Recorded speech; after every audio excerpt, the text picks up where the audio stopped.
Gita IAS, जहां सपनों को पंख मिलते हैं। नमस्ते।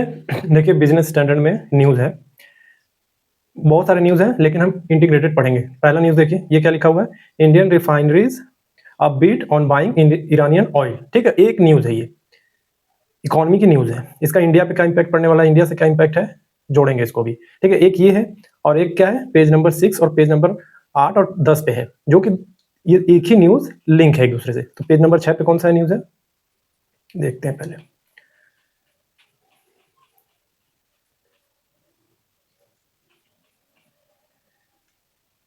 ये है पेज नंबर 6 का। पेज नंबर 6 पे क्या है, PM takes stock of fuel power fertilizer supply. ठीक है, एक ये न्यूज़ हो गया।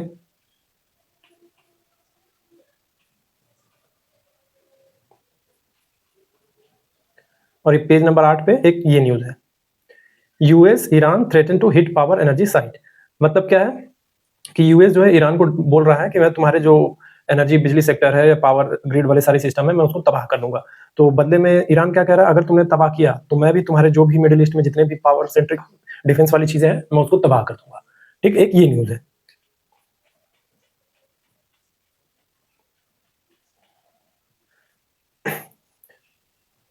और एक ये न्यूज़ है, मार्केट ब्रेस फॉर मोर ट्रबलेंस। ये क्या करना है हमको, अभी जो स्टार्टिंग में दिखाया फर्स्ट फ्रंट पेज पे और बीच में जो मिडिल पेज पे दिखाया, ये सारा हम इंटीग्रेटेड पढ़ेंगे। और आपको इसका पीडीएफ भी डिस्क्रिप्शन में टेलीग्राम का लिंक मिल जाएगा, टेलीग्राम पे आपको पीडीएफ भी मिल जाएगा। इसका कोई चार्जेस नहीं है, फ्री ऑफ कॉस्ट है, तो उसका पीडीएफ दे देंगे। ठीक है, तो आपको क्या करना है, बस समझना है। तो ईरान क्या, यूएस क्या कर रहा था, यूएस ईरान को धमकी दे रहा है कि हम तुम्हारे जो है जितने भी एनर्जी सेक्टर वाली चीजें हैं उनको हम तबाह कर देंगे। और उतने में ईरान बोल रहा है, अगर तुमने किया तो मिडिल ईस्ट में जितने भी तुम्हारे एनर्जी से जुड़ी हुई चीजें हैं, उन सबको, जो डिफेंस पोर्ट है, सारी चीजें हम तबाह कर देंगे।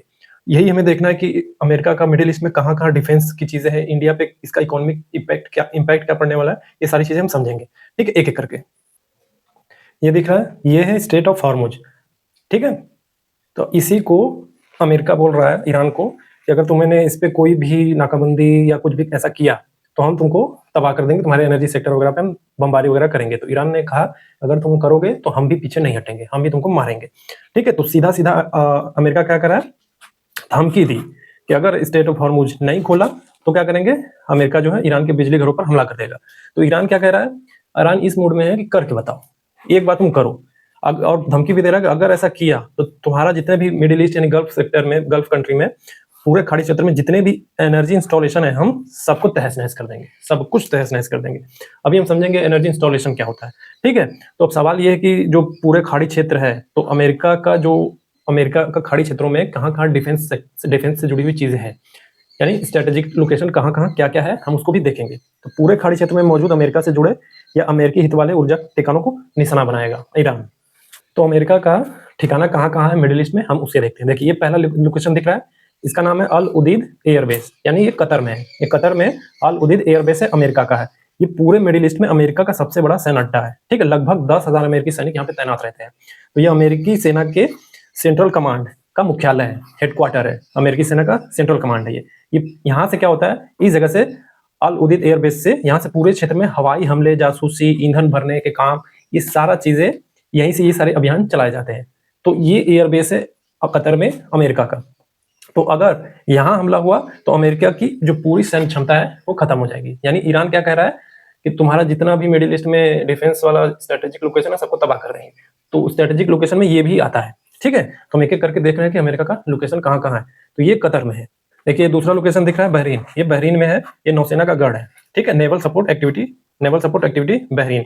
यहाँ पे क्या है, अमेरिका का जो नेवल आर्मी है उसका 5वां बेड़ा यानी 5th फ्लीट का ये मुख्यालय है, ये जगह। ठीक है, लोकेशन एकदम एग्जैक्ट पिन पॉइंट दिख रहा होगा। तो 5th फ्लीट का यहाँ से ये मुख्यालय। तो यहाँ से क्या होता है, यहाँ पे पर्शियन गल्फ, रेड सी और अरेबियन सी में, यहाँ से अगर कोई भी चीजें हो रही हैं इन चीजों में, पर्शियन गल्फ में, रेड सी में, अरेबियन सी में, तो यहीं से सारी चीजें नियंत्रित होती है। सारे जो नौसैनिक अभियान होते हैं यहाँ से नियंत्रित किया जाता है।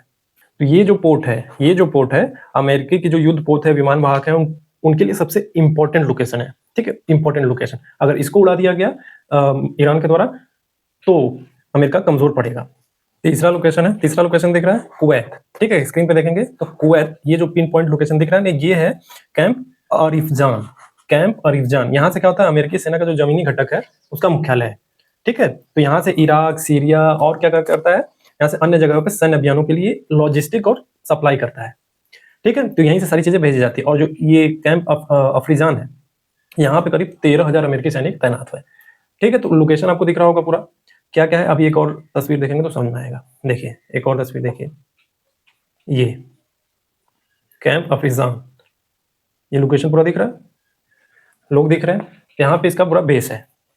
देखिए कुवैत में ही एक अली अल सलेम एयर बेस है। ठीक है, ये दिख रहा होगा लिखा हुआ अली अल सलेम एयर बेस।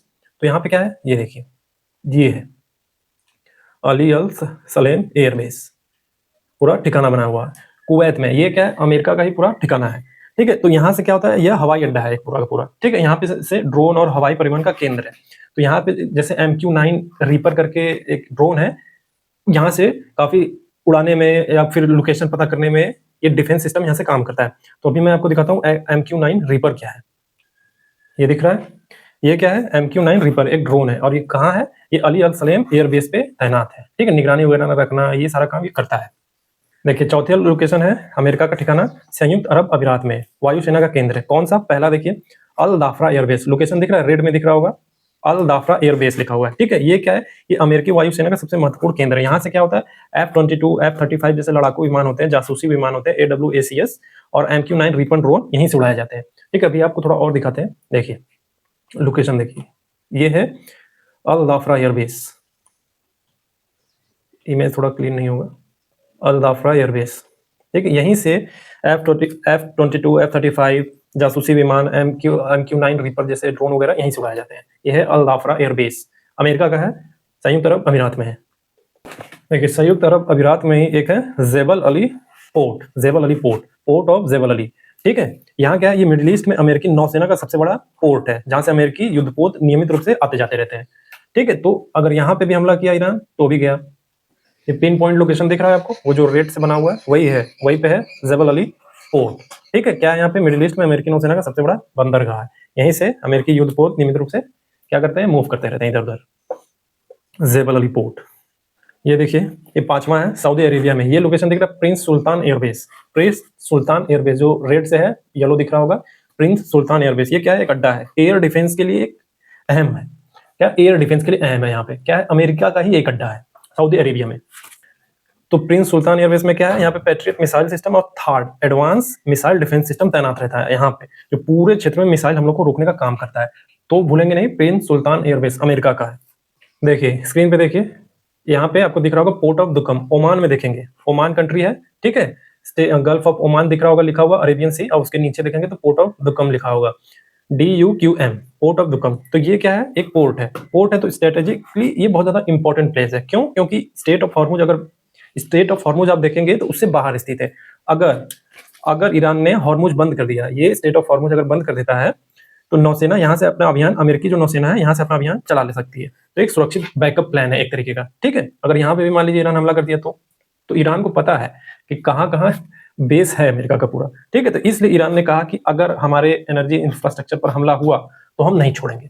ठीक है, तो अभी आपको दिख रहा होगा कि अमेरिका का मिडिल ईस्ट में कहाँ कहाँ स्ट्रेटेजिकली लोकेशन डिफेंस का, एयर बेस का, नेवल बेस कहाँ कहाँ पे है, तो आपको दिख गया। तो इसीलिए ईरान बोला अगर हमारे पे हमला हुआ, ठीक है, अगर हमको धमकी दे रहे हो तो हम तुमको छोड़ेंगे नहीं, हम तुम्हारा लोकेशन जानते हैं, मिडिल ईस्ट में जहां जहां तुम्हारा लोकेशन है सब जगह हम हमला करेंगे। देखिए शुरू में मैंने बोला था एनर्जी इंस्टॉलेशन। ठीक है, क्या बोला गया था कि अमेरिका धमकी दे रहा है ईरान को, तो ईरान ने क्या क्या बोला अमेरिका को कि हम तुम्हारा एनर्जी इंस्टॉलेशन पूरा उड़ा देंगे। ठीक है, तो एनर्जी इंस्टॉलेशन क्या होता है पहले वो समझिए। देखिए एनर्जी इंस्टॉलेशन में क्या कहता है, इनमें वो सारी जगह शामिल होती हैं जहाँ तेल गैस निकाली जाती है, स्टोर की जाती है, रिफाइन की जाती है, या एक देश से दूसरे देश भेजी जाती है। फॉर एग्जांपल ऑयल फील्ड, जैसे सऊदी अरब का अरामको का एक विशाल क्षेत्र है, पूरा ऑयल फील्ड है।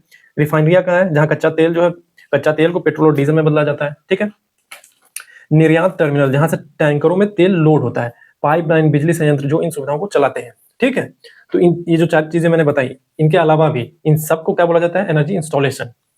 तो ईरान जब ये बोल रहा है कि हम तुम्हारे एनर्जी इंस्टॉलेशन पे हमला कर देंगे, खत्म कर देंगे, नष्ट कर देंगे ना, तो इसका सीधा सा मतलब है कि अगर ये संयंत्र जितने भी हैं नष्ट हो गए तो दुनिया की तेल आपूर्ति का एक बड़ा हिस्सा, लगभग 20 से 25% ठप हो जाएगा पूरा का पूरा।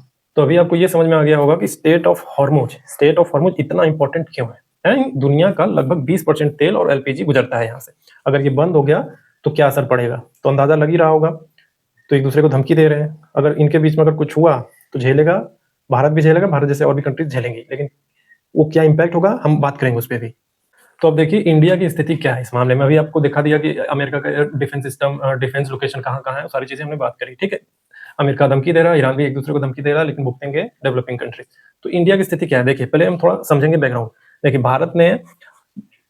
भारत ने 2019 के बाद से ईरान से तेल खरीदना बंद कर दिया था। क्यों? क्योंकि अमेरिका ने प्रतिबंध लगा दिया था।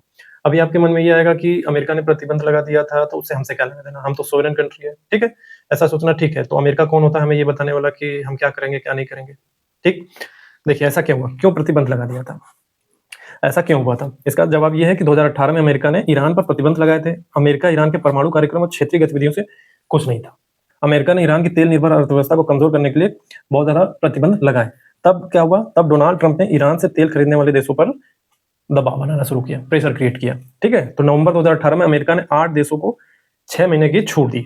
6 महीने की छूट, उसमें क्या था, भारत भी शामिल था। भारत सहित 8 देशों, चीन, जापान, दक्षिण कोरिया, तुर्की आदि को ये अनुमति मिली कि आप उनसे पेट्रोल ऑयल खरीद सकते हैं, ठीक। तो एक अनुमति मिली कि घटी हुई मात्रा में ईरान से तेल खरीद सकते हैं। भारत को 30,000 बैरल प्रतिदिन की अनुमति मिली थी। मई 2019 में क्या होता है, मई 2019 में ये होता है कि छूट समाप्त हो जाता है और भारत ने ऑयल खरीदना ईरान से बंद कर दिया, ठीक है। अमेरिका ने किसी भी देश को ईरान से तेल खरीदने की अनुमति नहीं दी। इसके बाद से भारत ने ईरान से तेल खरीदना पूरी तरीके से बंद कर दिया था। तो अभी बिजनेस स्टैंडर्ड में क्या है, अभी लेटेस्ट न्यूज क्या है, बिजनेस स्टैंडर्ड का जो मैंने आपको कटिंग दिखाया उसमें लेटेस्ट न्यूज ये है। लेटेस्ट न्यूज तो ये है कि अमेरिका ने ईरान को धमकी भी दिया है, लेकिन साथ ही में एक न्यूज और है कि अमेरिका ने 30 दिनों की छूट दी है, जिससे भारत ईरान से तेल खरीद सकता है, ठीक है। 30 दिन की छूट है। और क्यों छूट दी गई है, क्यों ये छूट दी गई है, ठीक है। इसका जवाब सीधा सा ये है कि युद्ध और ग्लोबल एनर्जी क्राइसिस जो हम देख रहे हैं वर्ल्ड अफेयर में, उसके कारण दी है। और 28 फरवरी 2026 में शुरू हुए अमेरिका, इजराइल और ईरान के बीच युद्ध के कारण स्टेट ऑफ हॉर्मुज लगभग बंद हो गया। यहाँ से दुनिया से का 20% तेल और एलएनजी गुजरता है, लिक्विड नेचुरल गैस गुजरता था। तो युद्ध शुरू होने से पहले जहां रोजाना 138 जहाज गुजरते थे, वहीं मार्च की शुरुआत में यहाँ संख्या घटकर शून्य के करीब पहुंच गई। इससे हुआ क्या, इससे हुआ कि तेल की जो कीमतें हैं आसमान छूने लगी। तो भारत का जो क्रूड ऑयल बास्केट कीमत है $69 प्रति बैरल से बढ़कर $117 प्रति बैरल हो गई मार्च 2026 तक। तो अमेरिका ने ये छूट क्यों दी, तो अमेरिका ने ये छूट इसलिए दी ताकि बाजार में अतिरिक्त तेल डालकर कीमतों को काबू में पाया जा सके। अब आपको ये लगेगा कि अमेरिका तब तो बहुत ज्यादा लिबरल हो गया है, बहुत बेहतर कर रहा है। नहीं, अमेरिका अपने फायदे के लिए कर रहा है, ठीक है, ताकि दुनिया में कीमतें कम हो और उसके अपनी अर्थव्यवस्था पर दबाव कम पड़े। तो भारत के सामने अब सवाल ये है कि तो भारत के सामने दुविधा क्या है, ठीक है, किस डिलेमा में फंसा हुआ है। देखिए, छूट मिलने के बावजूद भारतीय रिफाइनरी IOCL, BPCL, HPCL या रिलायंस इस समय प्रतीक्षा की स्थिति में है। अब जब मैंने ये बोला कि प्रतीक्षा की स्थिति में है, तो प्रतीक्षा की स्थिति में का मतलब क्या है, देखिए इसके बड़े कारण है, ठीक है। पहला क्या है, भुगतान को लेकर अस्पष्टता है, पेमेंट मैकेनिज्म में दिक्कत है। कैसा, देखिए ये सबसे बड़ी अड़चन है। पिछली बार 2018-19 में भारत ने ईरान से तेल खरीदने के लिए रुपए में भुगतान का एक तंत्र बनाया था, जिसे यूको बैंक के जरिए भुगतान होता था, ठीक है। अब यह स्पष्ट नहीं है कि क्या यही पुराना तंत्र फिर से काम करेगा। पहले हम जब यूको बैंक का इस्तेमाल कर रहे थे ईरान से तेल खरीदने में, तो हम उसको रुपए में पेमेंट कर रहे थे। क्या अब भी वही काम करेगा, ठीक है, डॉलर में करें कि रुपए में करें, ये स्पष्ट नहीं है। देखिए एक और सवाल मन में आएगा कि क्या अमेरिका हमें इस बार रुपए में भुगतान करने की अनुमति देगा, ठीक है। रिफाइनरी जो अधिकारी हैं वो कह रहे हैं कि भुगतान के तरीकों को लेके स्पष्टता, क्लैरिफिकेशन होना चाहिए, क्लैरिटी होनी चाहिए, आनी जरूरी है, तभी हम खरीदारी शुरू करेंगे। दूसरा कारण क्या है, पुराने शैडो फ्लीट का जोखिम। अब आपके मन में ये होना चाहिए कि शैडो फ्लीट क्या होता है। देखिए शैडो फ्लीट क्या होता है, शैडो फ्लीट उन जहाजों को कहते हैं जो पुराने होते हैं, अक्सर 15 से 20 साल से ज्यादा पुराना, बिना उचित बीमा के चलते हैं, ठीक है। अमेरिकी प्रतिबंधों की वजह से आधिकारिक तौर पर किसी देश या बड़ी कंपनी के नाम पर नहीं होते हैं, ठीक है। तो अक्सर ये अपना जो है झंडा, फ्लैग बदलते रहते हैं, कभी पनामा का झंडा, कभी तंजानिया का झंडा, ठीक है, ये पहचान में नहीं आते। शैडो फ्लीट क्या करते हैं, शैडो फ्लीट जो है ईरानी तेल को प्रतिबंधों के बावजूद दुनिया में पहुंचाने का काम करते हैं, लेकिन इनकी सुरक्षा और गुणवत्ता बहुत कमजोर होती है, ठीक है। तो मन में सवाल आना चाहिए कि ये जहाज पुराने और बिना बीमा के क्यों होते हैं, ठीक है। इसका जवाब है क्योंकि जब अमेरिका ने ईरान पर प्रतिबंध लगाया था तो क्या हुआ, तो दुनिया की बड़ी बीमा कंपनियां जैसे लंदन एंड PNI क्लब ने ईरानी तेल ढोने वाले जहाजों का बीमा करना बंद कर दिया, ठीक है। क्योंकि अगर वे बीमा कर देते तो क्या होता, अगर वो बीमा कर देते तो उन पर जुर्माना लग सकता था बीमा कंपनियों पे। तो नतीजा क्या हुआ, ईरान ने अपने पुराने जहाज जो पहले थे, या चीन या रूस जैसे देशों से पुराने टैंकर खरीदकर अपना बेड़ा बनाना शुरू कर दिया, ठीक है। तो इन जहाजों का बीमा या तो बिल्कुल नहीं है, या बहुत ही छोटी कंपनी या अविश्वसनीय कंपनियों से बहुत कम है, ठीक है। तो भारतीय कंपनियों को क्या नुकसान हो सकता है, तो सवाल ये है कि भारतीय कंपनियों को इनके कारण क्या हो सकता है, शैडो फ्लीट के कारण क्या नुकसान हो सकता है। अगर भारत की रिफाइनरी जैसे रिलायंस या आईओसीएल ने इन शैडो फ्लीट से जहाजों से तेल मंगवाती है तो 3 खतरे दिखेंगे। कैसे खतरे हैं? 3 खतरे हैं। पहला खतरा क्या है? तेल डूबने या फैलने का खतरा, एक्सीडेंट, स्पिल। देखिए, पुराने जहाजों का इंजन, पाइपलाइन या स्टीयरिंग सिस्टम खराब हो सकती है। युद्ध क्षेत्र हॉर्मुज के पास में तो मिसाइल हमले या टक्कर का खतरा और बढ़ जाता है। ठीक है, अगर जहाज डूब गया या तेल फैल गया तो खतरा है। तेल का नुकसान यानी कंपनी को लाखों करोड़ों का माल डूब गया, उसकी कोई भरपाई नहीं मिलेगी। क्यों? क्योंकि बीमा नहीं है। पर्यावरणीय जुर्माना लगेगा। अगर तेल फैलकर समुद्र को प्रदूषित कर देता है तो अंतर्राष्ट्रीय संगठन जैसे इंटरनेशनल मैरीटाइम ऑर्गेनाइजेशन और तटीय देश जैसे ओमान और यूनाइटेड अरब अमीरात भारी जुर्माना लगा सकते हैं। ये जुर्माना कंपनी को खुद भरनी पड़ेगी अपने जेब से। ठीक है, और क्या कारण है? बीमा न होने पर कवर नहीं मिलता। अगर आप बीमा आपका नहीं हुआ तो कवर कहां से मिलेगा? आमतौर पर जब कोई जहाज तेल लेकर जाता है तो उसका पीआईएन बीमा यानी प्रोटेक्शन एंड इंडिमेटी इंश्योरेंस होता है। यह बीमा दुर्घटना, रिसाव, टक्कर, यहाँ तक कि कानूनी लड़ाई तक का खर्च उठाता है अगर ये बीमा हो जाए। ठीक है, तो शैडो फ्लीट के जहाजों पर यह बीमा नहीं होता। मतलब अगर हादसा हुआ तो भारतीय कंपनी अकेले ही सारा जो नुकसान होगा वो झेलेगी। लाखों डॉलर का तेल खराब हो जाए, डूब जाए, जुर्माना लगा, कानूनी फीस सब कंपनी को अपने जेब से भरना पड़ेगा। तीसरा कारण क्या है? अमेरिकी प्रतिबंधों का उल्लंघन करने का जोखिम है। कैसे? अब 30 दिन की छूट दी है अमेरिका ने कि आप ऑयल खरीद सकते हैं। ठीक है, 30 दिन की छूट दी है, लेकिन अगर शैडो फ्लीट के जहाज से अक्सर शैडो फ्लीट जो होते हैं अमेरिकी ब्लैकलिस्ट में होते हैं। ठीक है, अगर भारतीय कंपनियों ने ऐसे जहाज का इस्तेमाल किया तो छूट खत्म होने के बाद अमेरिका पीछे मुड़कर उस कंपनी पर जुर्माना लगा सकता है, या फिर क्या करेगा, अपने वित्तीय प्रणाली से बाहर कर देगा। अब देखिए तीसरा प्रॉब्लम क्या है। अभी हम क्या देख रहे थे? शैडो फ्लीट में ही 3 कारण देख रहे थे। अब शैडो फ्लीट के बाद आता है तीसरा कारण। शैडो फ्लीट दूसरा कारण था, अभी तीसरा कारण, कॉन्ट्रैक्ट एंड ट्रेडिंग पार्टनर्स में बदलाव। पहले क्या होता था? पहले भारत सीधे ईरान की सरकारी कंपनी जैसे एनआईओसी नेशनल ईरानियन ऑयल कंपनी से तेल खरीदता था, लेकिन अब क्या है, अमेरिकी प्रतिबंधों के कारण नेशनल ईरानियन ऑयल कंपनी सीधे बिक्री नहीं कर पाती। अब ईरानी तेल तीसरे देश के बिचौलिए यानी थर्ड पार्टी ट्रेडर जैसे चीन या दुबई की कंपनियां खरीदकर आगे बेचती हैं। ये बिचौलिए अक्सर क्या करते हैं? अपनी मनमानी शर्तें लगाते हैं। कम गुणवत्ता वाला तेल मिला सकते हैं, उसमें मिक्स कर सकते हैं, या फिर डिलीवरी में धोखा हो सकता है। भारतीय रिफाइनरियों को नए दलालों के साथ काम करने का तजुर्बा है नहीं। ठीक है, और वे जोखिम नहीं लेना चाहती। और साथ साथ में क्या है कि पहले के पुराने कॉन्ट्रैक्ट जैसे लंबी अवधि के समझौते अब मान्य नहीं है। नए कॉन्ट्रैक्ट बनाने में समय लगेगा और उनकी शर्तों पर सहमति बनानी होगी। ठीक है, तो इसलिए भारतीय रिफाइनरियां वेट एंड वॉच का पॉलिसी अपना रही हैं, यानी प्रतीक्षा कर रही हैं। अमेरिका ने क्या कहा कि 30 दिन का आप 30 दिन तक ईरान से ऑयल ले सकते हैं। ठीक है, ये बोला, शर्तों के साथ बोला। अब भारतीय कंपनियां वेट कर रही हैं। क्यों वेट कर रही हैं? ये कारण आपको पता चल गया, शैडो फ्लीट का कारण है। ठीक है, और भी बहुत खतरे हैं। बीमा का खतरा है, इंश्योरेंस नहीं है, ये सारी चीजें खतरे में है। और यूको बैंक का मामला बता दिया, डॉलर में करें या रुपए में करें, ये सब क्लैरिटी नहीं है। जब तक पूरी स्पष्टता नहीं आएगी भारतीय कंपनियां ऑयल नहीं खरीदेंगी। अब 30 दिन का ही अल्टीमेटम है। देखिए, अब आपका सवाल होगा कि अमेरिका कौन होता है हमें बताने वाला कि हम किससे तेल खरीदेंगे, किससे तेल नहीं खरीदेंगे? हम तो सोवरेन कंट्री है, तो हमें क्या, हम तो किसी से भी तेल खरीद सकते हैं। देखिए, इसका एक जवाब है।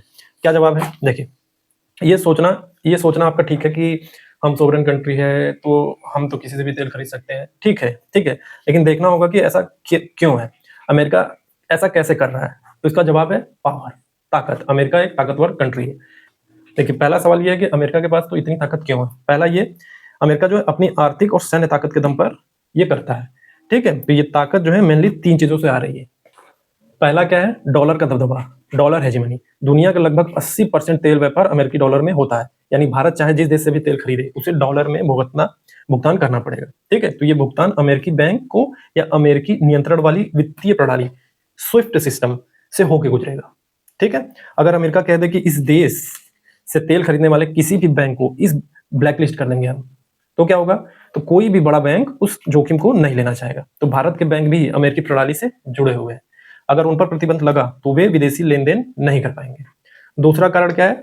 Secondary section. सेकेंडरी, अब दिमाग में आना चाहिए, सेकेंडरी सेक्शन क्या होता है। देखिए, अमेरिका ने एक कानून बनाया है, उसको बोलते हैं काटसा। देखिए, काटसा मतलब फुल फॉर्म इसका ये होगा, countering America's adversaries through sanction act. इसके तहत उन देशों या कंपनियों को सजा दे सकता है जो अमेरिकी प्रतिबंधों वाले देश जैसे ईरान, रूस आदि से व्यापार कर रहे हो। अगर प्रतिबंध लगाया है अमेरिका ने ईरान, रूस पे, अगर उससे कोई ट्रेड कर रहा है, ठीक है, तो अमेरिका क्या करेगा, उन पे सैंक्शन लगा देगा।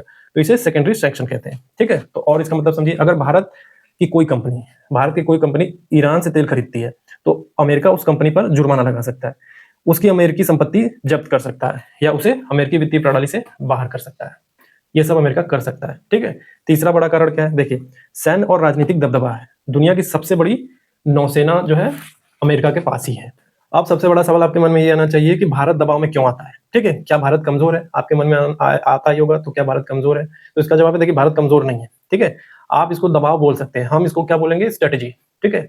जो डेवलप कंट्रीज होती हैं, और डेवलपिंग कंट्रीज उतनी ताकतवर नहीं होती हैं, तो क्या करना पड़ता है, स्ट्रेटेजी के साथ चलना पड़ता है, ठीक है। इसको दबाव नहीं बोलते, स्ट्रेटेजी बोलते हैं, रणनीति के साथ। अगर आपके पास ताकत है तो आपकी चलेगी, और जब आप ताकतवर नहीं है तो आपको क्या करना पड़ेगा, आपको रणनीति के अकॉर्डिंग चलना पड़ेगा, रणनीति बनानी होगी कैसे चलना है, ठीक है। तो स्ट्रेटेजी बोलिए, दबाव मत बोलिए। तो आपका मन में जो सवाल था, क्या भारत दबाव में क्यों आ रहा है, देखिए, इसका है कि अमेरिका के साथ हमारे रिश्ते बहुत गहरे हैं, ठीक है, और फायदे के भी है, गहरे प्लस फायदे के हैं। और अमेरिका प्रतिबंधों की अवहेलना करने की कीमत बहुत अधिक हो सकती है। अगर किसी पे सैंक्शन लगा है और हम उसे ट्रेड कर रहे हैं तो उसकी भारी कीमत चुकानी पड़ सकती है हमें, ठीक है। तो ये दबाव नहीं है, बल्कि एक बैलेंस ऑफ इंटरेस्ट है, ठीक है। हितों का संतुलन बोल लीजिए, आप इंटरनेशनल रिलेशन में बैलेंस ऑफ इंटरेस्ट पढ़ते हैं। देखिए, भारत और अमेरिका का आर्थिक संबंध जो है, व्यापार के मामले में अमेरिका भारत का सबसे बड़ा व्यापारिक साझेदार है। यानी बायलैटरल जो ट्रेड हम करते हैं, लगभग 200 अरब डॉलर का है, लगभग 200 अरब डॉलर का है। निवेश के मामले में अमेरिकी कंपनियां जैसे Google, Microsoft, Amazon, Apple Bharat में बड़े निवेशक है और लाखों लोगों को रोजगार देती है, ठीक है। टेक्नोलॉजी के मामले में भारत को जितने भी कई मॉडर्न टेक्नोलॉजीज होती हैं, जैसे डिफेंस उपकरण में, जैसे P-8I विमान, MQ-9B ड्रोन, ये अमेरिका से ही हमें मिलता है। तो नोट करने वाली बात क्या है, देखिए, नोट करने वाली बात है कि अगर भारत ने अमेरिकी प्रतिबंधों को ठेंगा दिखाया, ठीक है, कि हम तुम्हें ठेंगा दिखाते हैं, तो ये सारे फायदे जो अभी मैंने पीछे गिना है, ये सारे फायदे खतरे में पड़ सकते हैं। अमेरिकी कंपनियां भारत में नए निवेश से कतराएंगी, बैंकिंग लेन देन बाधित होगा और भारत को अगली पीढ़ी की रक्षा तकनीक नहीं मिलेगी। समझ में आया? तो इसे क्या बोलेंगे, बैलेंस ऑफ इंटरेस्ट, स्ट्रेटेजी बनाना। और अमेरिका के साथ साथ क्या है हमारा, देखिए, स्ट्रेटेजिक पार्टनरशिप। पिछले 20 सालों में भारत ने अमेरिका के क्वाड जैसे मंचों पर गहरी साझेदारी बनाई है। क्वाड याद होगा आपको, ठीक है। तो क्वाड से साझेदारी बनाई है। चीन के बदलते प्रभाव के मद्देनजर अमेरिका भारत के लिए एक महत्वपूर्ण सुरक्षा सहयोगी है। भारत नहीं चाहेगा कि यह साझेदारी ईरान जैसे मुद्दों पर दांव पर लग जाए, ठीक है। तो हमें चाइना को भी टैकल करना है, और उसको टैकल करने के लिए हमें कौन चाहिए, अमेरिका चाहिए, ठीक है। अमेरिका जैसे ताकतवर देश से हमारा संबंध खराब नहीं होना चाहिए। और क्या बोलेंगे, तेल आयात की मजबूरी। भारत अब अपनी 85% से अधिक तेल जरूरतें आयात करता है, बाहर से इंपोर्ट करता है, यानी डिपेंडेंट है बाहर की कंट्रियों पे। अगर अमेरिका ने भारत पर ही प्रतिबंध लगा दिए जैसा कि उसने पहले ईरान पर लगाए थे, तो हमारे पास तेल खरीदने के लिए न तो डॉलर में भुगतान का रास्ता बचेगा और न ही बीमा कंपनी टैंकरों को कवर करेंगे। भारत के लिए एनर्जी सिक्योरिटी जो है प्रायोरिटी है, उसकी प्राथमिकता है। भारत को इस पर ध्यान देना होगा और वह इसे जोखिम में नहीं डालेगा, ठीक है। तो इंडिया जो है एनर्जी सिक्योरिटी को प्रायोरिटी देता है, उसको खतरे में नहीं डाल सकता। तो अभी आपके मन में ये सवाल आना चाहिए कि क्या भारत जो है हमेशा अमेरिका का हामी हाँ मिलाएगा, ठीक है। तो इसका जवाब है नहीं, हमेशा हमें हाँ नहीं मिला था। याद करिए, भारत ने हमेशा स्ट्रेटेजिक ऑटोनॉमी को प्राथमिकता दी है, स्ट्रेटेजिक ऑटोनॉमी रणनीति अपनाई है। अब स्ट्रेटेजिक ऑटोनॉमी का मतलब क्या होता है, इसका मतलब ये है कि किसी एक देश के साथ पूरी तरह बंधना नहीं है, ठीक है, बल्कि अपने हितों के हिसाब से संतुलन बनाना है। अब उदाहरण के लिए देखिए, जो मैंने बोला कि अमेरिका के हाँ में हाँ भारत कभी हमेशा हाँ में हाँ नहीं मिलाता है, ठीक है। उसका एग्जांपल देख लीजिए, ठीक है। रसिया से S-400 मिसाइल सिस्टम लेना हो, ठीक है, तो अमेरिका ने क्या बोला था, एक काफ्ता सिस्टम में भी बताया था कि अगर अमेरिका ने किसी पे प्रतिबंध लगाया, उससे हम ट्रेड करते हैं, तो क्या करेगा, हम पे सैंक्शन लगाएगा, ठीक है, उस देश पे सैंक्शन लगा देगा। लेकिन इसके बावजूद, काटसा होने के बावजूद, हमने क्या किया, S-400 मिसाइल सिस्टम रसिया से खरीदा। तो यहाँ में हाथ मिलाना नहीं हुआ, ठीक है। तो हम इंडिपेंडेंट हैं, यानी मतलब अपने बैलेंस ऑफ इंटरेस्ट के हिसाब से चलते हैं। तो इसका मतलब ये है कि हम कमजोर नहीं है। हम क्या बनाते हैं, स्ट्रेटेजी बनाते हैं, संतुलन लेके चलते हैं, और हम न्यूट्रलिटी को फॉलो करते हैं। न्यूट्रलिटी को ही फॉलो करते हैं, लेकिन बोलने में क्या बोलते हैं हम, कि हम शांति चाहते हैं, ठीक है। एक तरीके से न्यूट्रल अप्रोच लेते हैं। जहां हमको बोलना होता है, दोनों तरफ फंस जाते हैं कि किसका पक्ष ले, तो वहां पे हम शांति, जो महात्मा गांधी का क्या किसको फॉलो करते थे कि शांति बनी रहनी चाहिए, अहिंसा होनी चाहिए, तो हम उसको इंटरनेशनल रिलेशन में अप्लाई कर देते हैं। तो सवाल मन में आना ये चाहिए कि भारत की तैयारी क्या है, ठीक है। अभी न्यूज में जो बिजनेस स्टैंडर्ड में दिखाया गया था, भारत ने ये देखा है कि कैबिनेट कमेटी ऑन सिक्योरिटी ये मीटिंग करी है, ये बैठ के मीटिंग करी है, और जो एनर्जी सिक्योरिटी के लिए या एनर्जी के लिए, ऑयल के लिए अन्य कंट्रियों पे अब थोड़ा सा देखा जा रहा है, ठीक है। कौन कौन सी कंट्री है उसके बारे में बात करते हैं, ठीक है। तो नागरिकों को इन परेशानियों से बचाने के लिए कैबिनेट कमेटी ऑन सिक्योरिटी, यानी CCS, यहाँ पे बैठक हुई। कदम क्या क्या कदम उठाए गए, देखिए कोल की सप्लाई बढ़ाई जा रही है, बिजली का संकट ना हो। अभी भी हमारी जो बिजली बनती है वो कोल से ही बनती है अधिकांश, ठीक है, तो उसकी सप्लाई बढ़ाई जा रही है। फर्टिलाइजर के लिए क्या किया जा रहा है, खरीफ का सीजन आ रहा है, ठीक है, तो क्या हो रहा है, यूरिया की कमी को देखते हुए क्या किया जा रहा है, रूस, जॉर्डन, मोरक्को, ट्यूनीशिया से आयात करने का प्लान किया जा रहा है, ठीक है। क्यों? क्योंकि खरीफ सीजन के लिए जरूरी हो गई है, ठीक है। शिपिंग, हमारे जो है 22 भारतीय जहाज, ठीक है, जिसमें liquid natural gas, petrol, diesel भरा हुआ है, हॉर्मुज के पास फंसे हुए हैं, ठीक है, तो उनको निकालने की कोशिश की जा रही है। 22 भारतीय जहाज वहां फंसे हुए हैं। तो देखिए इंडियन इकोनॉमी पे क्या इंपैक्ट पड़ेगा, जो ये टेंशन वगैरह चल रहा है मिडिल ईस्ट में, तो इंडियन इकोनॉमी पे क्या इंपैक्ट पड़ने वाला है। सीधा सा इंपैक्ट पड़ेगा कि भारत दुनिया का तीसरा सबसे बड़ा तेल आयातक देश है, तो 85% से ज्यादा तेल की जरूरत विदेशों से हम पूरी करते हैं। तो क्या होगा, जब तेल के दाम बढ़ेंगे तो हमारी जेब पर इसका सीधा असर पड़ता हुआ दिखेगा। पहला इन्फ्लेशन होगा, ठीक है, ऑयल प्राइस बढ़ेगा तो पेट्रोल डीजल के दाम भी बढ़ेंगे। जैसे ट्रक वाले माल ढुलाई के लिए ज्यादा पैसे लेंगे, ट्रक वाले माल ढुलाई के लिए ज्यादा पैसे लेंगे, क्योंकि उन्होंने ज्यादा पैसा पे किया है पेट्रोल पे, तो वो अपना कवर करने के लिए आपसे पैसे लेंगे। तो इससे क्या होगा, इसमें सब्जी, दाल, दूध सबके दाम बढ़ जाएंगे। मान लीजिए एक्स पॉइंट से वाई पॉइंट पे आपको कोई अपना XYZ कोई सामान भेजना है, ठीक है, अब पेट्रोल का दाम बढ़ा तो माल ढुलाई का भी दाम बढ़ जाएगा, ठीक है, ड्राइवर आपसे पैसा ज्यादा लेगा, तो उसके चक्कर में आपका दूध का दाम भी बढ़ेगा। लेकिन डेटा क्या है, युद्ध शुरू होने के बाद से क्रूड ऑयल जो है वो 44.6% से बढ़कर 106.9, ये तो मैंने परसेंटेज में बता दिया 44.8%, लेकिन अगर हम डॉलर में बोले तो 106 यानी 106.9 डॉलर प्रति बैरल हो गई है, ठीक है। और शेयर बाजार यानी स्टॉक मार्केट पर भी इसका असर दिखेगा। कैसे दिखेगा, देखिए जब युद्ध होता है तो FPIs, आप इकोनॉमी में फॉरेन पोर्टफोलियो इन्वेस्टर्स के बारे में पढ़ते हैं, ठीक है, तो पैसे निकालकर सुरक्षित जगह पर ले जाने की कोशिश करते हैं, ठीक है, क्योंकि बहुत ज्यादा फ्लक्चुएशन होता है मार्केट में। तो डेटा क्या है कि युद्ध शुरू होने के बाद से सेंसेक्स और निफ्टी 8% से ज्यादा गिर चुकी है।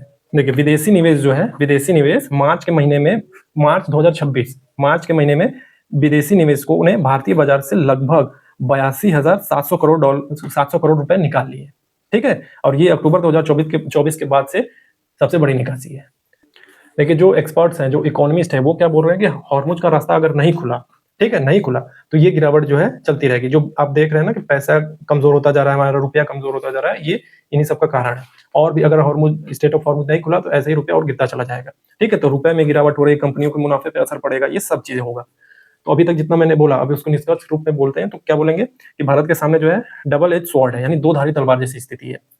एक तरफ अमेरिका की छूट मिलने से भारत सस्ता तेल खरीद सकता है, दूसरी तरफ अगर युद्ध बढ़ा और हॉर्मुज बंद रहा तो तेल की कीमतें इतनी बढ़ सकती हैं कि इन्फ्लेशन बेकाबू हो जाएगी, रुपया और गिरेगा, शेयर बाजार में गिरावट जारी रहेगी और कंपनियों के मुनाफे पर बुरा असर पड़ेगा, ठीक है। तो सरकार ने क्या किया कि सरकार ने राहत के लिए रूस, जॉर्डन जैसे देशों से तेल और खाद के नए सोर्स तलाशे, लेकिन जब तक युद्ध खत्म नहीं होता भारतीय अर्थव्यवस्था पर दबाव बना रहेगा। जब तक युद्ध खत्म नहीं होगा भारतीय अर्थव्यवस्था पर दबाव बना रहेगा, ठीक है।